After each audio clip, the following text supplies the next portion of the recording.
Hi, good evening, students. Welcome to NCRT in Tamil. நான் உங்க doctor S Maheswari. போன வீடியோவில் த லிவிங் வேர்ல்ட் பார்த்தோம், அஃப்கோர்ஸ் படித்தோம்.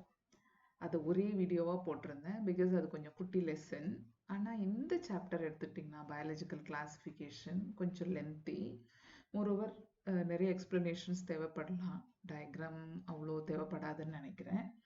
அதனால் நான் பிளான் பண்ணியிருக்கேன் இதை 2 பார்ட்டாக போடலாம் அப்படின்னு. ஏன்னா 5 கிங்டம் கிளாசிஃபிகேஷன் வித்தாகரோட 5 கிங்டம் கிளாசிஃபிகேஷனில் Monera, Protista, Fungi, Plantae, animal kingdom அப்படின்னு போகுது.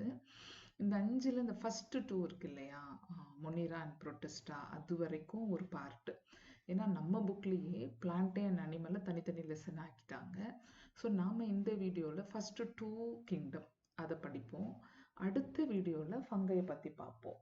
அப்போ தான் கொஞ்சம் எக்ஸ்ப்ளனேஷன்ஸ் கொடுத்து போகிறதுக்கு கொஞ்சம் ஒரு ரிதமிக்காக இருக்கும். ஓகே, நாம் இப்போ சாப்டருக்குள்ளே போகலாம். சாப்டர் 2 பயாலஜிக்கல் கிளாசிஃபிகேஷன் அப்படின்னு இங்கவே நம்ம டிரான்ஸ்லேட் பண்ண ஆரம்பித்தோம்னா பயாலஜிக்கல் கிளாசிஃபிகேஷனு உயிரிகளின் வகைப்பாடு அப்படின்னு வச்சுக்கலாம். வகைப்படுத்துதல், அதுதான் கிளாசிஃபிகேஷன். நம்ம ஃபர்ஸ்ட் லெசனில் பார்த்தோம் இல்லையா, ஐடென்டிஃபிகேஷன், நாமன்க்ளேச்சர், கேரக்டரைசேஷன், கிளாசிஃபிகேஷன், இதெல்லாம் சேர்ந்தது டாக்ஸானமி. இப்போ கிளாசிஃபை பண்ணுறதுக்கே நமக்கு ஒரு பேசிக் க்ரைட்டீரியன்ஸ் எல்லாம் இருந்திருக்கும். அந்த ஃபீச்சர்ஸ் எல்லாம் எப்படி இருக்குது ஐடென்டிஃபிகேஷனில். அப்புறம் பேர் இருக்கணும், எது இருந்தாலும் பேர் இருந்தால் தான் இதை தூக்கி உள்ளே போடலாம். ஒரு அனிமல்குள்ளேயே இன்வெர்டிபிரேட்டாவை தூக்கி போடுற ஒரு இடம், வெர்டிபிரேட்டாவை, அந்த மாதிரி.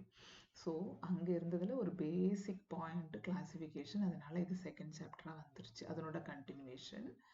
இப்போ ஃபஸ்ட்டு இப்போ ஆரம்பிக்கிறோம் அப்படின்னு சொன்னீங்கன்னா, since the dawn of civilization there have been many attempts to classify living organisms. இங்க பாருங்க, dawn of civilization அப்படின்னா மேன் இன்னைக்கு கொஞ்சம் சிவிலைஸ் ஆகி வந்தாலும் சிவிலைசேஷன் ஆரம்பித்த காலங்களில் இருந்து, நாகரிகம் ஆரம்பித்த நேரங்கள்ல இருந்து நிறைய பேர் அட்டன் பண்ணியிருக்காங்க, எப்படியாவது இதெல்லாம் கிளாஸிஃபை பண்ணணும். ஏன் இந்த கியூரியாசிட்டி வந்தது அப்படின்னு யோசிச்சா, பிளான்ஸ் அப்படின்னு சொன்னால் நம்ம நினைக்கவே முடியாத உயரத்தில் சிக்வாயா ஜெய்சாண்டிகா எங்கேயோ இவ்வளோ உயரம், இல்லை ஒரு பேனியன் ட்ரீ, அப்படி இல்லையா ரொம்ப குட்டியாக ஒரு கிராஸ். ரெண்டுமே பிளான்ட்டு தான், but you see the morphological variation. அனட்டமிக்கலாக நிறைய இருக்கலாம், ஃப்ளவரில் நிறைய இருக்கலாம், பட் அப்படி ஜஸ்ட் லைக் தட் பார்க்கும்போதே ஒரு வெரைட்டி, ஒரு டிஃப்ரென்ஸ் தெரியுது. அப்போ எப்படி இது எல்லாத்தையும் ஒரே இடத்துல வைக்க முடியும்? அங்கங்கே சில கேரக்டர் பிரியும், சில கேரக்டர் சேரும். அந்த மாதிரி யோசிச்சா மனுஷனுக்கு ஒரு கியூரியாசிட்டி இருக்க தானே செஞ்சுருக்கோம் ஆரம்ப காலங்கள்ல இருந்து.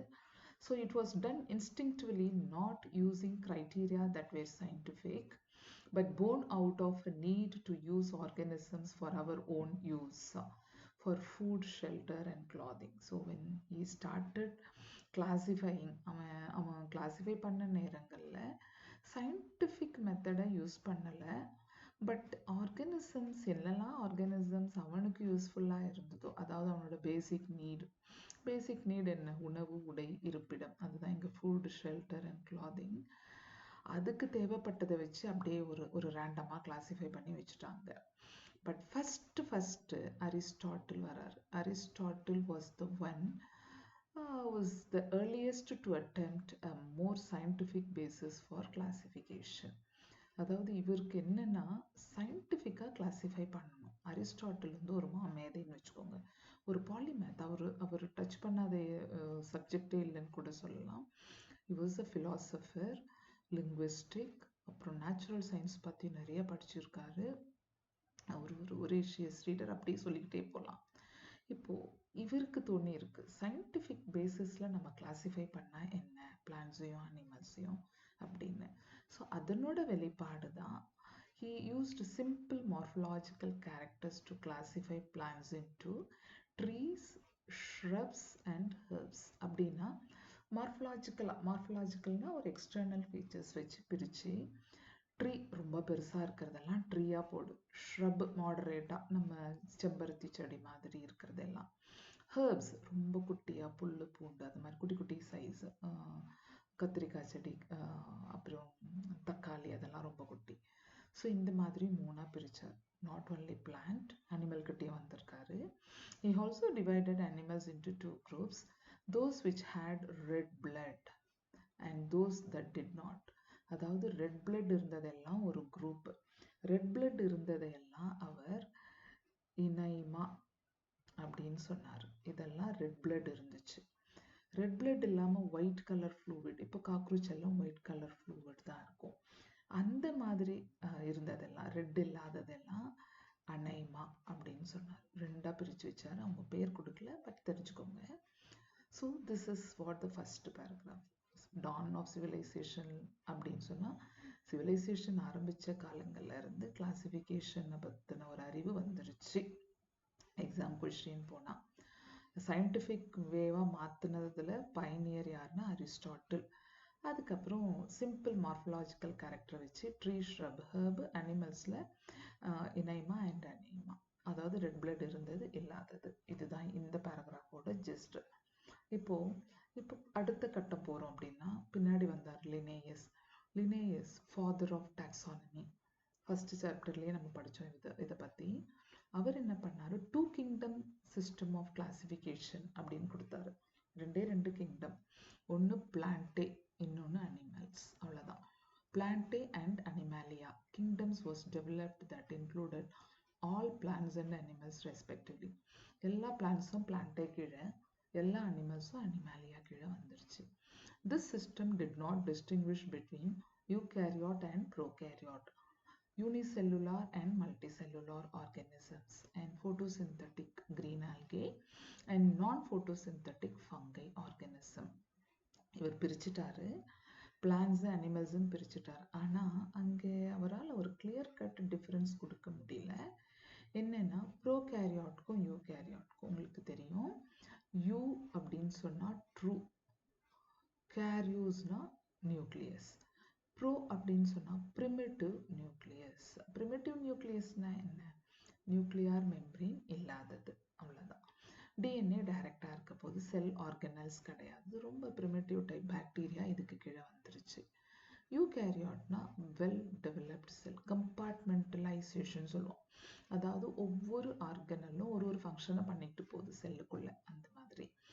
ஸோ இந்த டிஃபரன்ஸை அவர் காட்டலை, யாரு லினேயஸ் காட்டலை. அடுத்தது யூனிசெல், ஒரு செல், அப்புறம் மல்டி செல், நிறைய செல், அந்த டிஃப்ரென்ஸை காட்டலை. ஃபுட்டு தயாரிக்கிறது, ஆட்டோட்ராப்ஸ் ஃபோட்டோசிந்தட்டிக், ஹெட்டிரோட்ராப்ஸ் நான் ஃபோட்டோசிந்தட்டிக். பிளான்ட்லேயே ஃபங்கையெல்லாம் ஒரு காலத்தில் பிளான்ட்ல தான் இருந்தது. ஆனால் இதுலேயே சிலது ஃபுட்டு தயாரிக்கிறது, தட் இஸ் பலது ஃபுட்டு தயாரிக்கிறது, சிலது ஃபுட்டு தயாரிக்கல, அப்படி. ஸோ இந்த டிஃபரன்ஸை இவரால் காட்ட முடியல. ஸோ கொஞ்சம் திருப்பியும் குழப்பம் இருந்திருக்கு பின்னாடி வர வர. Classification of organism into plants and animals was easily done and was easy to understand too, but a large number of organisms did not fall into either category. இப்போ பாருங்க, ஈஸியாக பிளான்ட் அனிமல் பிரிச்சிடுறோம்.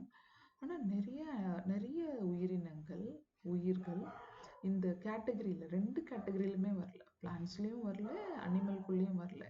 அப்போ அதை என்ன பண்ணுறது அப்படின்னு ஒரு கொஷின் இருந்திருக்கு. அப்போ hence the 2 kingdom classification used for a long time was found inadequate. அப்போ obviously இது inadequate-ஆக இருக்குது, எப்படி இந்த டீட்டெயில்ஸ் எல்லாம் கொடுக்க முடியல, சில ஆர்கனிசம் இதுக்குள்ளேயும் வரல, அந்த மாதிரி. Besides gross morphology, a need was also felt for including other characteristics like cell structure, nature of wall, mode of nutrition, habitat, method of reproduction, evolutionary relationships, etc.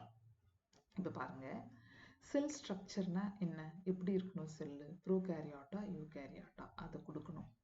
அடுத்தது நேச்சர் ஆஃப் வால் இருக்கா இல்லையா, பிளான்ஸ்க்கு வால் இருக்கு, செல் வால், அனிமலுக்கு இல்லை. அப்படியே செல் வால் இருந்தாலும் அந்த பிளான்ட்ல ஃபங்கையில் ஒரு செல் வால் இருக்கு, ஃபங்கையில் கைட்டின் தான் ஒரு பேஸு.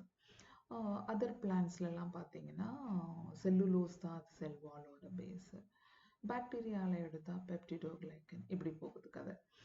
மோட் ஆஃப் நியூட்ரிஷன் அதே தான், திரும்பவும் ஆட்டோட்ராப்ஸ் இருக்குது, ஹெட்டிரோட்ராப்ஸ், ஃபங்கையால் ஃபுட்டு சிந்தசைஸ் பண்ண முடியாது. அண்ட் பாக்டீரியாவில் நிறைய பாக்டீரியா ஹெட்டிரோட்ராஃபிக்காக தான் இருக்குது, அப்படி போயிடுச்சு. திரும்பியும் ஒரு டிஃப்ரென்சியேஷன் வந்துருச்சு.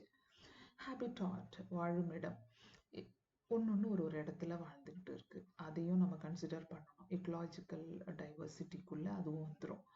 மெத்தட்ஸ் ஆஃப் ரீப்ரொடக்ஷன் அப்படின்னு பார்த்தீங்கன்னா என்ன டைப்பில் ரீப்ரொடியூஸ் பண்ணுது, வெஜிடேட்டிவாக பண்ணுதா, ஏசெக்ஷுவலாக பண்ணுதா, இல்லை செக்ஷுவலாக பண்ணுதா, இது எல்லாத்தையும் வச்சு எவல்யூஷனரி ரிலேஷன்ஷிப்பை கொடுத்துடும். எப்படின்னா எந்த குரூப் எதுலேருந்து வந்திருக்கும். நம்ம எவல்யூஷன் படிக்கும்போதே தெரியும், ஆல்கேல இருந்து தான் பிரையோஃபைட் வந்ததுன்னு ஒரு புரோட்டோனிமா ஸ்டேஜ்னு வச்சு லிங்க் பண்ணுவோம். பிளான்ட் கிங்டமில் வரும்போது டீட்டெயில் பண்ணுறேன் அந்த மாதிரி. அப்புறம் இந்த டெரிடோஃபைட்ல இருந்து தான் ஜிம்னோஸ்போமோ ஆஞ்சியோஸ்போமோ வந்திருக்கலாம் அப்படின்னு ஒரு எவல்யூஷனரி லிங்க் எப்பவுமே இருந்துகிட்டே இருக்கு. இது எல்லாத்தையும் கன்சிடர் பண்ணி கிளாஸிஃபை பண்ணணும் அப்படின்னு தோணுது. So classification system for the living organisms have hence undergone several changes over the time. ஒவ்வொரு டைமும் ஒன்று ஆட் பண்ணலாம்னு தோணும்போது சேஞ்சஸ் வர்றது ரொம்ப இயற்கை தான். Though plant and animal kingdom have been a constant under all different systems, the understanding of what groups, either organisms, be included under these kingdoms have been changing. அதுதான் நிறைய ஆட் ஆகுது, நிறைய equipments வர நிறைய சேஞ்சஸும் நடந்துகிட்டே இருக்கு. The number and nature of other kingdoms have also been understood differently by different scientists over the time. அப்படின்னு பார்த்தீங்கன்னா இங்கே 2 கிங்டம் கிளாசிஃபிகேஷனில் பிளான்ட் அண்ட் அனிமலியான்னு சொல்கிறாங்க. சில சயின்டிஸ்ட் 2 பத்தாது, மைக்ரோப்ஸ் வந்து உள்ளே போடணும் அப்படின்னு. ஸோ பின்னாடி நமக்கு 3 கிங்டம் கிளாசிஃபிகேஷன் ஹெக்கல்ஸ் கொடுத்தாரு. அண்ட் 4 கிங்டம் கிளாசிஃபிகேஷன் கோப்லாண்ட் கொடுத்தாரு. நம்ம புக்கில் நமக்கு அதெல்லாம் மென்ஷன் பண்ணலை, உங்களோட பர்டனை குறைக்கிறதுக்காக தான், நிறைய ஸ்ட்ரெஸ் ஏறப்போகுது அப்படின்னு. ஸோ நேராக அவங்க என்ன பண்ணிட்டாங்க, அப்படியே 5 கிங்டம் கிளாசிஃபிகேஷனுக்குள்ளே போயிட்டாங்க. 5 கிங்டம் கிளாசிஃபிகேஷன் இந்த டேபிளுக்கு இந்த பேராகிராஃப்ஸை படிச்சுட்டு நான் வரேன். இப்போ பாருங்கள், R.H. Whitaker 1969 proposed a 5 kingdom classification. இப்போ விட்டாக்கரோட கிளாசிஃபிகேஷன் தான் கொஞ்சம் ஃபேமஸாக போயிட்டு இருக்கு. 5 கிங்டம் கிளாசிஃபிகேஷன். ஏன்னா அவர் ஃபங்கைக்கு ஒரு தனி ஸ்டேட்டஸை கொடுத்துட்டார். அவர் ஃபங்கை வந்து பிளான்ட்ல இருந்துச்சு, செல்வாலை வச்சு அதில் போட்டிருந்தாங்க, தோ இட் இஸ் ஹெட்டிரோட்ராப். ஆனால் இவர் தனியாக ஒரு ஸ்டேட்டஸை கொடுத்துட்டாரு. இவரோட கிளாசிஃபிகேஷனில் செல் டைப் அதுக்கு ஒரு முக்கியத்துவம் இருந்துச்சு. எப்படின்னா புரோட்டிஸ்டா அப்படின்னு பார்த்தீங்கன்னா யூனிசெல்லுலார் அங்கே போயிடுது. மொனிரா அப்படின்னு சொன்னால் ப்ரோகேரியாட்டுக்குள்ளே போகுது. ஸோ இது ப்ரோகேரியாட் யூகேரியாட் இப்படி பிரிச்சுட்டார். ஸோ மொனிராவை எடுத்துக்கிட்டிங்கன்னா அது ப்ரோகேரியாட், எல்லா ப்ரோகேரியாட்டும் அதுக்குள்ளே வந்துருச்சு.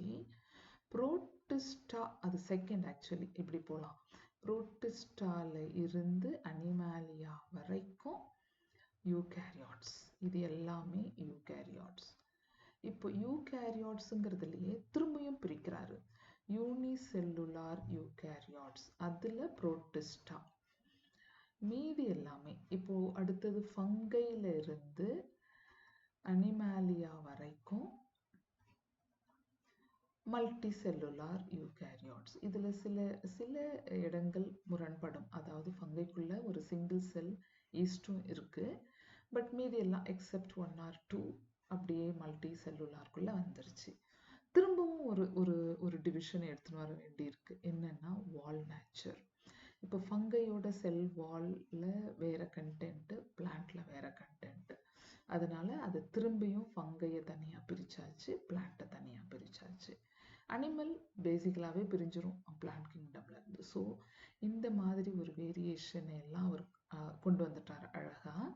அதுதான் இங்கே சொல்கிறாங்க. Including cell structure, prokaryota eukaryota, body organization, யூனிசெல்லுலாரா மல்டி செல்லுலாரா, மோட் ஆஃப் நியூட்ரிஷன், ஆட்டோட்ராஃபா ஹெட்டிரோட்ராஃபா, ரீப்ரொடக்ஷன் என்னென்ன டைப்பில் ரீப்ரொடியூஸ் பண்ணுது, அப்புறம் ஃபைலோஜெனட்டிக் ரிலேஷன்ஷிப், இது எல்லாத்தையும் கொண்டு வந்துட்டாரு.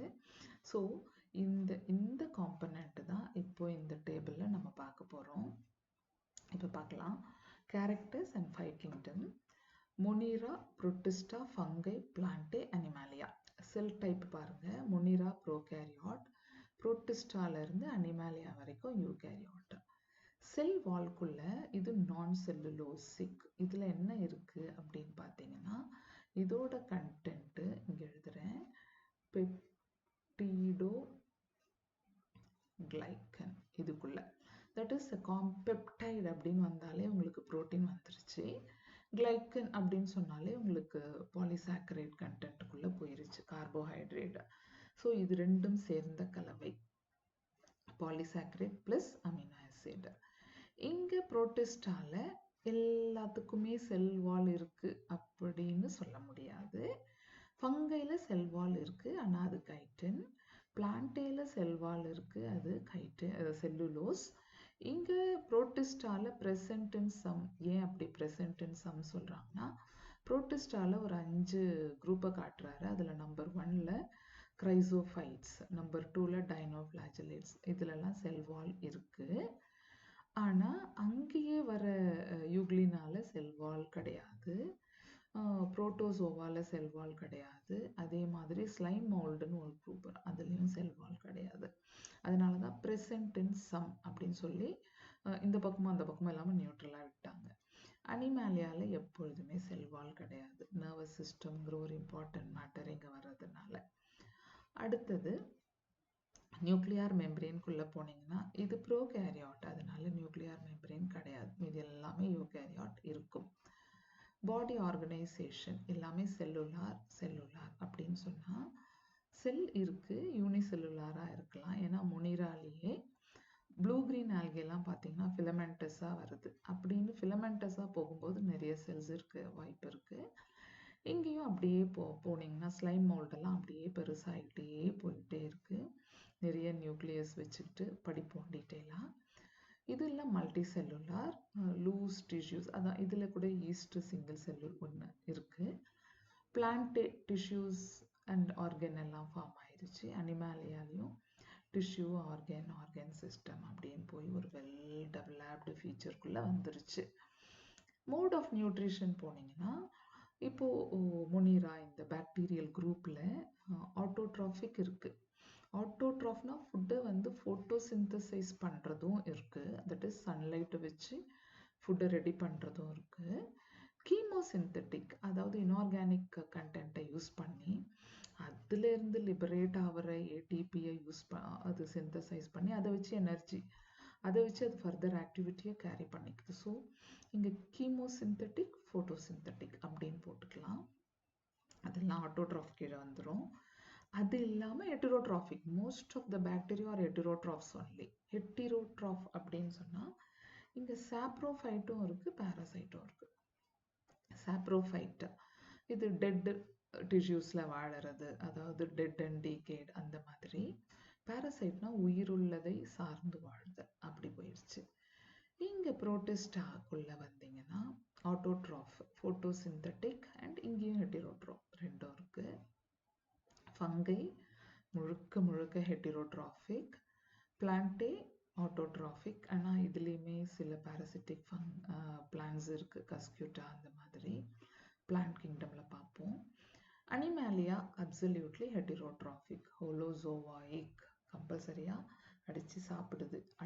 அதாவது நம்ம முழுக்க பிளான்ட்டை தான் டிபெண்ட் பண்ணியிருக்கோம், டைரெக்டாகவோ இல்லை இன்டைரக்டாக. டைரெக்டாக பிளான்ட்டை சாப்பிடுவோம், இல்லை பிளான்ட்டை சாப்பிட்ற உயிரை சாப்பிடுவோம். ஸோ சாப்ரோஃபைட்டிக் அந்த குரூப்பும் இதுக்குள்ளே வந்துருச்சு. ஸோ இங்கே அவர் சொன்ன அத்தனை கண்டென்ட்டும் இங்கே பிரித்து காமிச்சிருக்கு. இது கம்பல்சரியாக படிச்சாகணும். அடுத்தது இதை தாண்டி இப்போ 3 domain system has also been proposed that divides the kingdom Munira into 2 domains. முனிராவை 2 டொமைனில் போட்டு 3 domain ஒரு சிஸ்டமை போடுறான். அதில் என்னன்னா, முனிராக்குள்ளே இருக்கிற ஒரிஜினல் யூபாக்டீரியா, அதுக்கப்புறம் ஆர்கிபாக்டீரியாவை பற்றி நம்ம படிப்போம். அது அங்கே தனியாகவே டொமைனில் பிரித்து படிக்கிறது, இல்லை அப்படியே இதுக்குள்ள வந்து ஒரே குரூப்புக்குள்ளே முனிராக்குள்ளே வர்றது. அப்படி நம்ம வித்தாக்கிறதுல முனிராக்குள்ளே வந்துருச்சு. அண்ட் மீதி இருக்கிற அத்தனையுமே whether it is unicellular, eukaryote or multicellular, மீதி எல்லாத்தையும் தூக்கி அப்படியே 3rd டொமைனில் போட்டுடுறாங்க, யூகேரியாட் அப்படின்னு சொல்லிட்டு.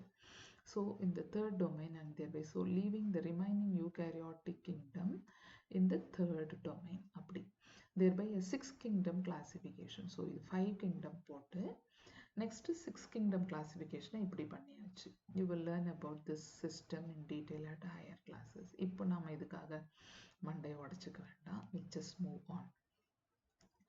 Let us look at this 5 kingdom classification to understand the issues and consideration that influence the classification system. இப்போ நம்ம அதை கிளியரா படிக்கிறோம், என்னென்னலாம் அதுல இருக்கு, அதனால இந்த கிளாசிஃபிகேஷனுக்கு என்னென்ன ஒரு இன்ஃப்ளூயன்ஸ் கிடைச்சிருக்கு, எப்படி இது ஈஸியாக இன்னும் இருக்கிற மைன்யூட் டீட்டெயில்ஸை வச்சு பிரிச்சிருக்கு, அதை பற்றி டீட்டெயிலாக படிக்க போகிறோம். Earlier classification systems included bacteria, blue-green algae, fungi, mosses. Mossesனா bryophytes. Ferns, pteridophytes, gymnosperms and the angiosperms under plants. பாருங்க 1 2 3 4 5 6 7 அத்தனையுமே plants கீழே தான் இருந்துச்சு. இப்போ பார்த்தீங்கன்னா பாக்டீரியா பிரிஞ்சிருச்சு, ப்ளூ கிரீன் ஆல்கே அப்படியே யூபாக்டீரியாக்குள்ள போயிருச்சு, ஃபங்கை தனியாயிருச்சு. இப்போ நமக்கு இந்த மாசஸ் பிரையோஃபைட், டெரிடோஃபைட், ஜிம்னோஸ்பெர்ம், ஆஞ்சியோஸ்பெர்ம் மட்டும் பிளான்ட்ஸ்க்கு கீழே இருக்கு. ஆல்கே அப்போ இப்போ ப்ளூ கிரீன் ஆல்கே இதுக்குள்ள போட்டுட்டு ஆல்கேங்கிறது ஒரு தனி குரூப்பா நமக்கு வந்துருச்சு.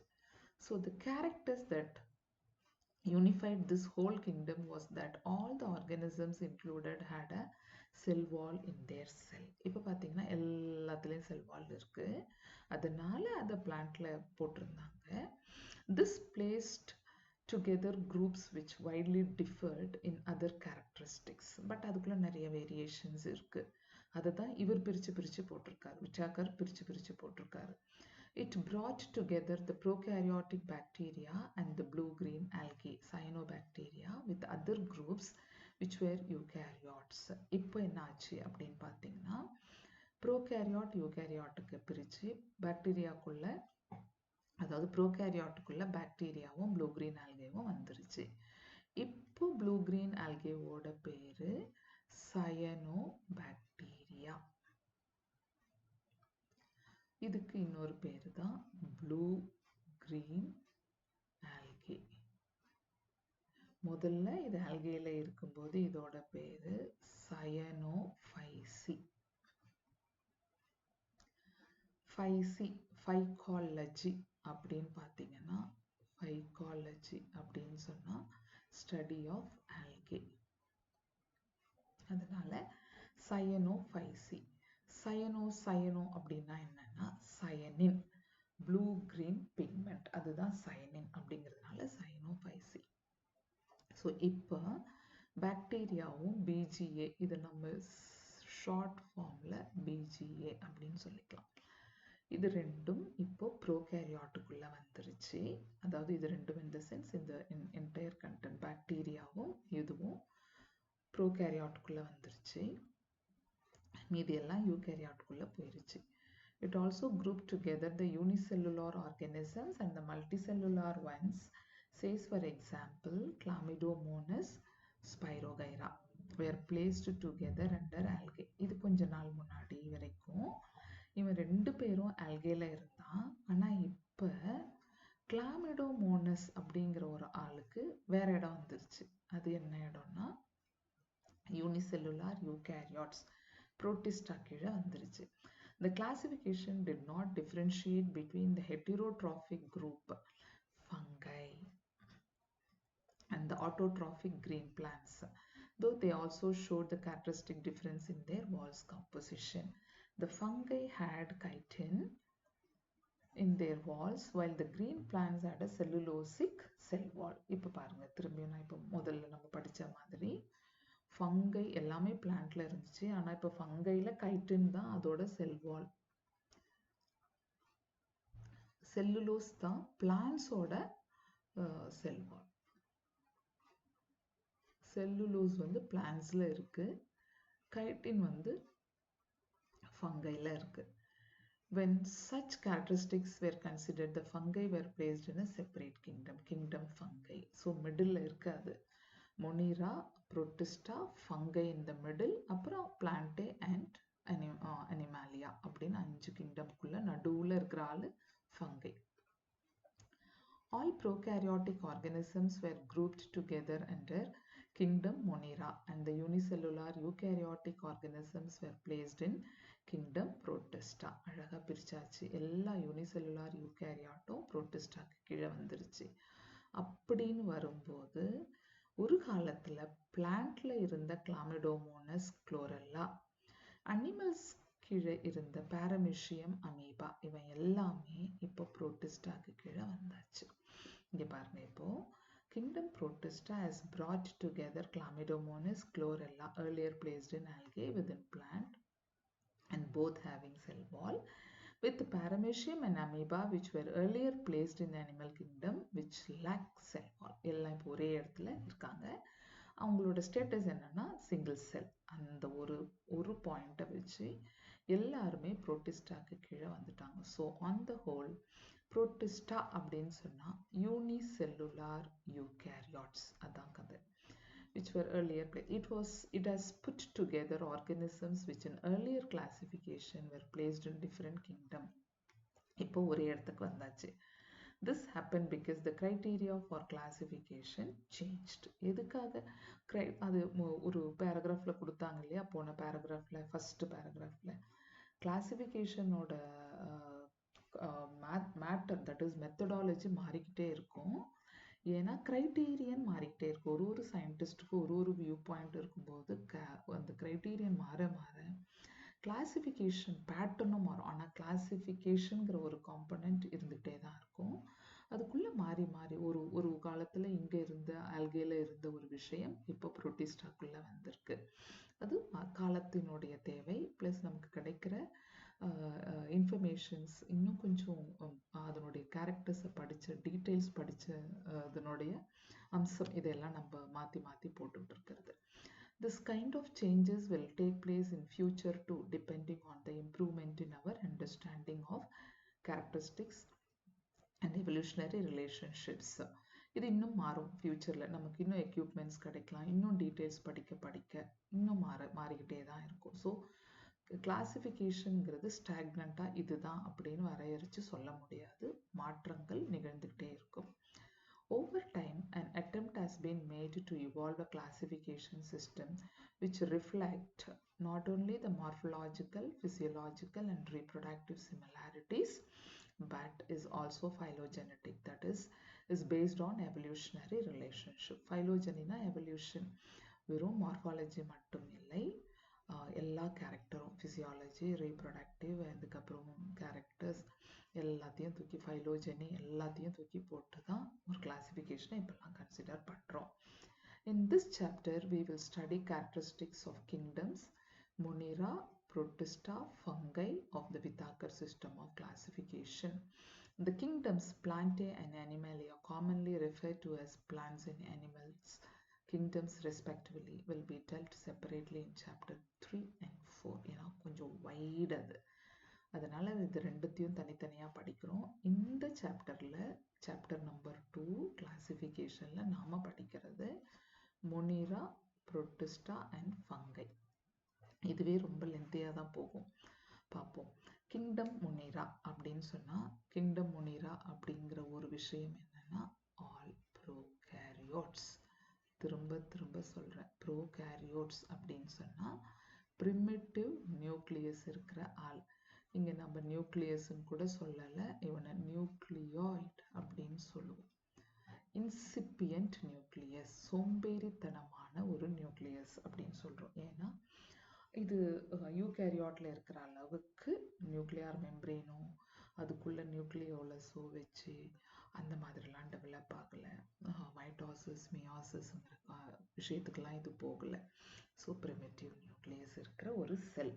ஆனால் உயிரி எப்படி உயிரி அப்படின்னு சொன்னால் கம்பல்சரியாக அதுக்குள்ளே சைட்டோபிளாசம் இருக்குது, புரோட்டீன் சிந்தசிஸ் நடக்குது, செல் பைண்டிங் மெம்ப்ரேன் ஒன்று இருக்குது, தட் இஸ் பிளாஸ்மா மெம்ப்ரேன் இருக்குது, டிஎன்ஏ இருக்குது, ஆர்என்ஏ இருக்குது, ரிபோசோம் இருக்குது. ஸோ புரோட்டீன் சிந்தசிஸ் இருக்குது. ஸோ உயிர், பட் ப்ரிமிட்டிவ் நியூக்ளியஸ் இருக்கிற ஒரு உயிர், அவ்வளோதான். அதனால இது prokaryote. They are the most abundant microorganisms. எக்கச்சக்கமாக இருக்குது. Bacteria occur almost everywhere. hundreds of bacteria are present in handful of soil. இதெல்லாம் நான் உங்களுக்கு சொல்ல தேவையில்ல. ஒரு கையில் இப்படி எடுத்தா அப்படியே ஹண்ட்ரட்ஸில் இருக்கும் அவ்வளோ. பிகாஸ் கண்ணுக்கு தெரியாத ஒரு உயிர் நேக்கட் ஐயில் பார்க்க முடியாது. காம்பவுண்ட் மைக்ரோஸ்கோப்பில் பார்க்கலாம். They also live in extreme habitats such as hot springs, deserts, snow, deep oceans where very few other life forms can survive. இங்கே எல்லா ஹேபிட்டாட்லேயும் பாக்டீரியாவை பார்க்கலாம். எக்ஸ்ட்ரீம் கண்டிஷன்ஸ்லேயும் பார்ப்போம். அது ஆர்கி பாக்டீரியாக்குள்ளே பின்னாடி படிப்போம். Many of them live in on other organism as parasites. சிலது other ஆர்கானிசமில் பேரசைட்டாக இருக்குது, சாப்ரோஃபைட்டாக இருக்குது. அந்த டேபிள்லேயே சொல்லுது இல்லையா, அந்த மாதிரி. Bacteria are grouped under 4 categories based on their shape. The spherical cocci, pluralல cocciன்னு சொல்லுவோம், singularல coccus. Rod shape bacillus, this is bacillus. This is spirally, this is vibrio. The comma shaped vibrium, the vibrio cholera causing vibrio. And the spiral spirillum, spirilla, இது spirilla. இங்கே பாருங்கள், இந்த pictures எல்லாம் கொஞ்சம் கரெக்டாக பார்த்துக்கோங்க, ஏன்னா ரொம்ப மைன்யூட்டாக நோட் பண்ண வேண்டியிருக்கும். இங்கே இருக்கிற பாக்டீரியா ரவுண்ட் ரவுண்டாக இருக்குல்ல, ஸ்பெரிக்கல், அதில் கூட பார்த்தீங்கன்னா 2-2வாக இருக்குது பாருங்கள். இங்கெல்லாம் இதெல்லாம் 2-2வாக இருக்கா? 2-2வாக இருந்தால் தட் இஸ் டிப்ளோகாக்கை. அப்படி படிச்சுக்கணும். அங்கங்கே குட்டி குட்டி இன்ஃபர்மேஷன்ஸ், அவ்வளோதான். இதை தாண்டி இல்லை, தெரிஞ்சுக்கணும் இதெல்லாம். அதுக்கப்புறம் அப்படியே ஸ்போர்ஸ், இதனுடைய ஸ்போர் ஃபார்மேஷன். இது ராட் ஷேப்பில் இருக்குது. இந்த ஸ்போர் ஃபார்ம் பண்ணும்போது அப்படியே ஸ்பூன் ஷேப்பில் தெரியுது. ஸ்பைரலியில் ஒரு அழகாக ஃப்ளாஜெல்லாம் இருக்குது. இதுக்குள்ளே ஃப்ளாஜெல்லாம் ஒரு எண்ட்லையும் இன்னொரு எண்ட்லையும் இருக்குது. இதை வச்சு அதை கிளாஸிஃபை பண்ணுவாங்க. இந்த டீட்டெயில் எல்லாம் செல் த யூனிட் ஆஃப் லைஃப்பில் பார்ப்போம். அடுத்தது விப்ரியோ, அப்படியே டிப்பிக்கலாக ஒரு கமா ஷேப் இப்படி இருக்கும். Okay, next. Though the bacteria structure is very simple, they are very complex in behavior. Complex in behavior ஏன் சொல்கிறாங்க அப்படின்னு பார்த்தீங்கன்னா, பேசிக்கலாக அதனுடைய மெட்டபாலிக் டைவர்சிட்டி எக்கச்சக்கம். மெட்டபாலிசம் அப்படின்னு சொன்னால் என்ன? மெட்டபாலிசம் அப்படின்னு சொன்னால் some chemical reactions happening in the body. அதில் 2 அனபாலிசம் அப்படின்னு சொல்லலாம். Anabolism, catabolism. Anabolism building up, ஒன்றுத்தை ரெடி பண்ணுறது. catabolism breaking down. இப்போது நம்ம அதாவது ஒரு பிளான்ட் ஃபுட்டை ப்ரிப்பேர் பண்ணுது ஒரு ரா மெட்டீரியல் எல்லாம் வச்சு, அதெல்லாம் சும்மா பில்டிங் அப்னு வச்சுக்கோங்க. அனபாலிசம் ஃபுட்டை எதுக்கு ப்ரிப்பேர் பண்ணுதுன்னா, அது ஏடிபி ஜெனரேட் பண்ணுறதுக்காக. அப்போ அந்த ஃபுட்டு திரும்பி அப்படியே உடஞ்சி ஏடிபியை ஃபார்ம் பண்ணுது. இதுதான் எனர்ஜி கரன்சி ஆஃப் அவர் பாடி. அப்போது ஏடிபினா ஃபுல் ஃபார்ம் அடினோசைன் ட்ரைபாஸ்பேட். இப்போது இதை ரெடி பண்ணுறது பிரேக்கிங் டவுன். அதனால் இது நடுவில் எதுவுமே அனபாலிசம் இல்லை அப்படின்னு சொல்ல முடியாது. நியூ ப்ராடக்ட்டும் கிடைக்கும். பட் அல்டிமேட்டாக நம்மளுடைய பர்பஸ் ஆஃப் லைஃப் வந்து ஏடிபி ஜெனரேஷன். ஸோ ஃபுட்டில் இருந்து ஜெனரேட் ஆகிற ஏடிபி, இதை தான் நம்ம பேசிக்கலாக ரெஸ்பிரேஷன் அப்படின்னு சொல்கிறோம். ஆறுன்னு சொல்லுவோம்.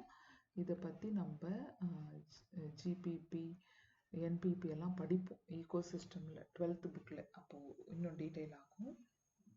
ரெஸ்பிரேஷன் அப்படிங்கிறது என்னன்னா, செல்லுலார் லெவலில் ஏடிபி ஜெனரேட் பண்ணுறது. இப்போ பாருங்கள், நமக்கெல்லாம் ஆக்சிஜன் இல்லைன்னா ரெஸ்பயர் பண்ண முடியாது, நம்ம செத்துருவோம். பிளான்ட்டுக்குள்ளே கார்பன் டை ஆக்சைடு வச்சு அது ஃபோட்டோசிந்தசிஸ் பண்ணுது, அப்படியே ரிலீஸ் ஆகிற ஆக்சிஜனை அப்படியே சைக்கிள் பண்ணிக்குது. ரெஸ்பிரேஷன்னா ஆக்சிஜன் இருந்து நடக்கிறது ஏரோபிக், இல்லாமல் நடக்கிறது ஏரோபிக், அப்படி 2. பட் நம்ம பாக்டீரியா எங்கே வேணால் இருக்குது, எப்படிப்பட்ட சூழல்லையும் அதால் ஏடிபி ஜெனரேட் பண்ண முடியுது அப்படின்னு சொன்னால் அது பெரிய ஆள் தானே. அதனால தான் இவன் என்ன சொல்கிறான்னா, bacteria is very simple but very complex in behaviour. Compared to many other organisms, bacteria as a group show the most extensive metabolic diversity.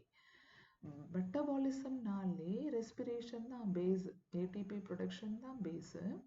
அதில் இவன் எங்கே போட்டாலும் அவனால் வாழ முடியும். எந்த சுச்சுவேஷன்லையும் அவனால் ரெஸ்பயர் பண்ண அதனால தான் அவன் complex extensive metabolic diversity. Some of the bacteria are autotrophic, photosynthetic. அதில் ரெண்டாக பிரிச்சுப்பாங்க. ஃபோட்டோசிந்தட்டிக்னா சன்லைட்டை வச்சு they are preparing food and they are living. கீமோசிந்தட்டிக்னா they are using some inorganic substances, அதெல்லாம் அப்படியே பிரேக் ஆகி அதுலேருந்து கிடைக்கிற ஏடிபியை வச்சுக்கிட்டு தே ஆர் ஜஸ்ட் த்ரைவிங். அதெல்லாம் கீமோசிந்தட்டிக். ஸோ த வாஸ்ட் மெஜாரிட்டி கீமோசிந்தட்டிக் கொடுத்துருக்காங்க, அங்கே டேபிளையும் கொடுத்துருந்தாங்க. The vast majority of bacteria are heterotrophs. இது உங்களுக்கு multiple சாய்ஸில் which of the following are right statement, wrong statement அப்படிலாம் வரும்போது மெஜாரிட்டி ஆர் ஹெட்டிரோட்ராப்ஸ், கொஞ்சம் தான் இதில் ஆட்டோட்ராஃப் ஆர் கீமோசிந்தட்டிக்குள்ளே போகுது, photosynthetic or chemo. They depend on other organisms or on dead organic matter for food. ஹெட்டிரோட்ராப்னா இதில் ரெண்டு டைப் இருக்குது, பேரசைட் ஆர் சாப்ரோஃபைட். அதுவும் அந்த டேபிளில் மென்ஷன் ஆயிருந்துச்சு. ஓகே, ரெண்டு விதமாகவும் வாழும். இதெல்லாம் இப்போ ஜென்ரல் கவுண்ட் அபவுட் பாக்டீரியா. அதில் அடுத்தது இப்போது ஃபர்ஸ்ட் குரூப்பை நம்ம பார்க்குறோம், ஆர்கிபாக்டீரியா. ஆர்கியாலஜி அப்படின்னு சொன்னால் புதை பொருள்களை பற்றி படிக்கிறது, எக்ஸ்டிங்க்ட் ஆனதை பற்றி, ஃபாசில்ஸ் பற்றி படிக்கிறது எல்லாம் ஆர்கியாலஜி. எழுதுறேன் நான், ஆர்கியாலஜி. இப்போ பார்த்தீங்கன்னா இந்த ஆர்கிபாக்டீரியா ஏன் பேர் வச்சுருக்காங்க அப்படின்னு சொன்னால், ஒரு பாக்டீரியாங்கிறது இந்த உலகம் ஆரம்பித்த காலங்களில் இருந்து வந்துக்கிட்டு இருந்திருக்கு. தட் இஸ் ஃபஸ்ட்டு லிவிங் வேர்ல்டுன்னு ஒன்று வர்றதுலேருந்து இது வந்திருக்கு. உலகம் சொல்கிறத விட லிவிங் வேர்ல்டு வந்த காலமே இங்கேருந்து தான் ஆரம்பிக்குது. அது எவ்வளோ நேச்சுரல் கேலமைட்டிஸை பார்த்துருக்கோம், எவ்வளோ விஷயங்களை அதை எதிர்கொண்டு இருக்கும், அத்தனையும் தாண்டி அது வாழ்ந்துக்கிட்டு இருக்கு இன்னைக்கு வரைக்கும். அப்படின்னு சொன்னால் ஒவ்வொரு விஷயம் நடக்கும்போதும், ஒவ்வொரு கேலமைட்டிஸ் வரும்போதும், ஒரு டிசாஸ்டர் வரும்போதும் அதுக்கேற்ற மாதிரி அதில் சர்வைவ் ஆகி அடி வாங்கி வாங்கி வாங்கி பக்குவப்படுற மாதிரி எல்லா காலகட்டத்திலையும் வாழ பழகுனதுனால இதால் எந்த சுச்சுவேஷனில் வேணால் வாழ முடியுது. அதனால தான் இவனை ஆர்கிபாக்டீரியா அப்படின்னு சொல்கிறோம். இப்போ பார்ப்போம். These bacteria are special since they live in some of the most harsh habitats such as extreme salty areas. They live in extreme weathers. அதனால தான் இதை எக்ஸ்ட்ரீமோஃபைல்ஸ் அப்படின்னு சொல்லலாம். இந்த எக்ஸ்ட்ரீமோஃபைல்ஸ்னால் இங்கே பாருங்கள், சால்ட்டி ஏரியா மரைன் கண்டிஷனில் ஹாலோஃபைல்ஸ், ஹாட் ஸ்ப்ரிங்ஸ், தெர்மல் வெண்டெல்லாம் எடுத்துக்கிட்டிங்கன்னா அப்படியே உங்களுக்கு டெம்பரேச்சர்லாம் 100 டிகிரி C வரைக்கும் போகும். அங்கே they are able to live. Thermo acidophiles and marshy areas, அப்படியே ஒரு பாகியாக அப்படியே புகை வர மாதிரி இருக்கும் மார்ஷி ஜோனில் நைட்டில் பார்க்கும்போது. மெத்தனோஜென்ஸ் எல்லாம் அங்கே இருக்குது, மீத்தேன் ப்ரொடியூசிங் பாக்டீரியா. ஸோ எங்கே வேணால் வாழ முடியுது. Archaebacteria differ from other bacteria in having different cell wall structure and this feature is responsible for their survival in extreme condition. இப்போ ஆர்கிபாக்டீரியா எப்படி இந்த மாதிரி எக்ஸ்ட்ரீம் கண்டிஷன்லாம் வாழுது அப்படின்னு யோசிச்சா, they are different from normal bacteria because normal bacteriaக்கு peptidoglycan cell wall, ஆர்கிபாக்டீரியாக்கு pseudopeptidoglycan. இதில் இன்னும் கொஞ்சம் காம்ப்ளெக்சிட்டிஸ் இருக்க அதால் அவ்வளோ சீக்கிரம் எக்ஸ்டர்னல் வெதர் வந்து அஃபெக்ட் ஆகாமல் பார்த்துக்குது. அதனால தான் அதால் எந்த கண்டிஷன்லையும் வாழ முடியுது. இது அப்படியே தெரிஞ்சுக்கோங்க. Methanogens are present in the gut of several ruminant animals. Ruminant animals na asapodra herbivore animals such as cows, buffaloes, and they are responsible for the production of methane biogas from the dung of these animals. இப்போ நீங்கள் பார்த்தீங்கன்னா மாட்டோட சாணம் gobar case பயோஃபியலுக்கு நம்ம எடுத்துக்கிறோம். ஏன்னா this methanogens are living in the gut alimentary கெனாலில் உட்காந்துக்கிட்டு இருக்கு. அதனுடைய இந்த ரூமினன்ட் அனிமலோட வயருக்குள்ளே பார்த்தீங்கன்னா டிஃப்ரெண்ட் ஒரு 4 ரீஜன் இருக்கும். ரியூமென், ரெட்டிகுலம், ஒமாசம், அபோமாசம்னு ஒரு 4. நான் அதெல்லாம் போட்டு உங்களுக்கு குழப்ப விரும்பல, பட் நான் சொல்கிறேன். அதனால தான் அது கிடகிடன்னு சாப்பிட்டுடும். அப்புறமா ஒரு ஓரமாக போய் உட்காந்துக்கிட்டு அப்படியே சாப்பிட்டதை வெளியே எடுத்து அசை போட்டுக்கிட்டு இருக்கோம். அப்போது அப்படியே பொறுமையாக உள்ளே போக போக அந்த ட்ராக்ல இருக்கிற methanogens are making them to release the biogas. வயிற்றுக்குள்ளே இருக்கும் போதில் அது போடுற சாணம் வழியாக வெளியே வந்து அது அப்படியே டெவலப் பண்ணி மீத்தேன் கேஸை ரெடி பண்ணி அதுதான் நம்ம இன்னைக்கு பயோஃபியலாக ரெடி பண்ணிட்டு இருக்கோம். ஸோ இதெல்லாம் ஆர்கி பாக்டீரியாக்குள்ளே வந்துருச்சு. இப்போ நம்ம யூ பாக்டீரியாவை பார்க்க போகிறோம். யூனா இதெல்லாம் ட்ரூ பாக்டீரியா. இது வந்து இந்த மாதிரி எக்ஸ்ட்ரீம் கண்டிஷன்லாம் விட்டுட்டு நார்மலாக இப்போ நமக்கு டிசீஸ் வர்றது இல்லை நமக்கு யூஸ்ஃபுல்லாக இருக்கிறது எல்லாம் இது கீழே வந்துருச்சு. இதுக்கு கீழே சைனோ பாக்டீரியா வருது. அப்புறம் நம்ம பிபிஎல்ஓ எல்லாத்தையும் வருவோம். There are thousands of different eubacteria or true bacteria. They are characterized by the presence of rigid cell wall rigid, அதனுடைய cell wall peptidoglycan, and if motile, அதாவது மொட்டைல்னா மூவ் ஆகிறதா இருந்தால் ஃப்ளாஜெல்லம் இருக்கும்.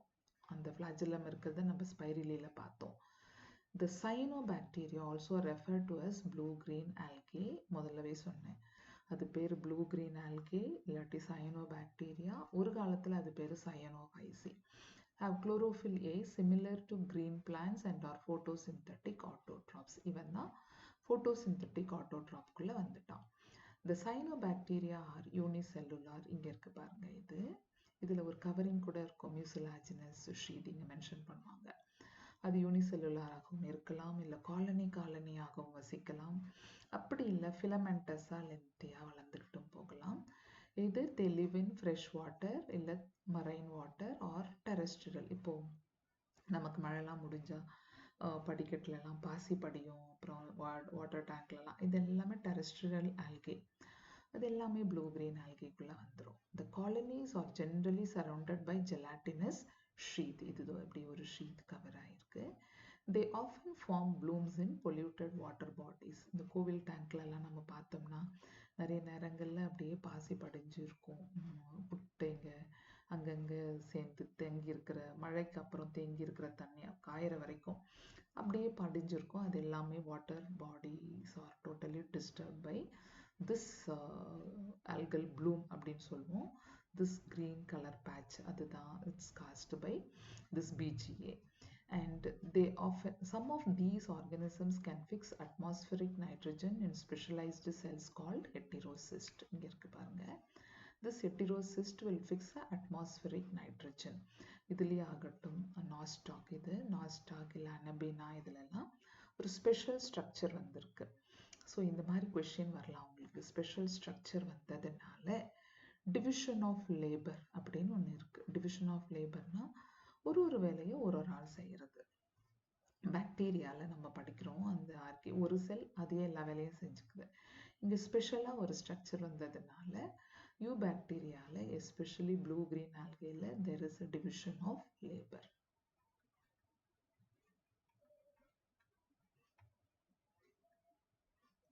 இது பார்த்துக்கோங்க.